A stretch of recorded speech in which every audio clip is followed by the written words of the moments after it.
নারীকে হেনস্থা করার, নিপীড়ন করার সাথে যারা যুক্ত, প্রত্যেকের দৃষ্টান্তমূলক শাস্তি আমরা দাবি করি। আওয়ামী লীগ সরকার তারা হচ্ছে স্বৈর শাসক, তারা যা ইচ্ছে তাই করে। তাহলে আজকে কারা করছে এই ঘটনাগুলো? আপনি প্রত্যেকটি শূন্য করার জন্য আপনি ব্যর্থ হয়েছেন, রাষ্ট্রপ্রধান হিসেবে আপনি ব্যর্থ হচ্ছেন। যারা ভিডিও করে এটাকে প্রচার করলো তারা আরেকটি অংশ। এরকম নানান রকম ধাপে ধাপে অপরাধী এখন কিন্তু। তাহলে এই প্রত্যেকটা ঘটনার আলাদা আলাদা অভিযোগের বিষয় আছে, অভিযোগ গঠন করে বিচারের আওতায় আনবার বিষয় আছে। তা না হলে এগুলোকে বন্ধ করা যাবে না। বন্ধুগণ, এই যে প্রক্রিয়া, সেই প্রক্রিয়ায় যদি রাষ্ট্রীয়ভাবে না এগোয়, আমাদের নারীদের নিরাপত্তা, এই ভিকটিম নারী যেমন ঘরে থেকেও নিরাপত্তা পায়নি, সোশ্যাল মিডিয়ায় অলরেডি তাকে যেভাবে প্রচারিত করা হয়েছে, এই যে সোশ্যাল মিডিয়াকে ব্যবহার করবার ক্ষেত্রে যে বিধান, সেগুলো পর্যন্ত ঠিক জায়গায় আনা হচ্ছে না। নারীর প্রতি এই যে অন্যায়গুলো হচ্ছে একের পর এক, এটি প্রথম না। আপনারা সুবর্ণচরের ঘটনা দেখেছিলেন এর আগে, তখন আমরা জেনেছি যে আওয়ামী লীগ সরকার তারা হচ্ছে স্বৈর শাসক, তারা যা ইচ্ছে তাই করে। তাহলে আজকে কারা করছে এই ঘটনাগুলো? আজকে তো আওয়ামী লীগ সরকার নেই, তাহলে আজকে এই ঘটনাগুলো করছে কেন?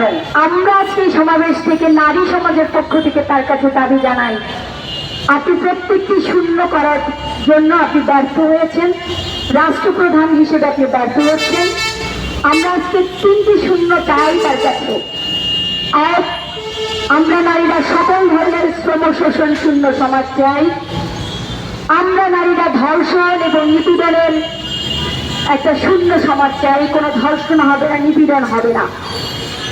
আমরা চাই যে আমাদের নারীদের নিরাপত্তাহীনতার যে সমাজ, সেই নিরাপত্তাহীনতার শূন্য একটা সমাজ চাই।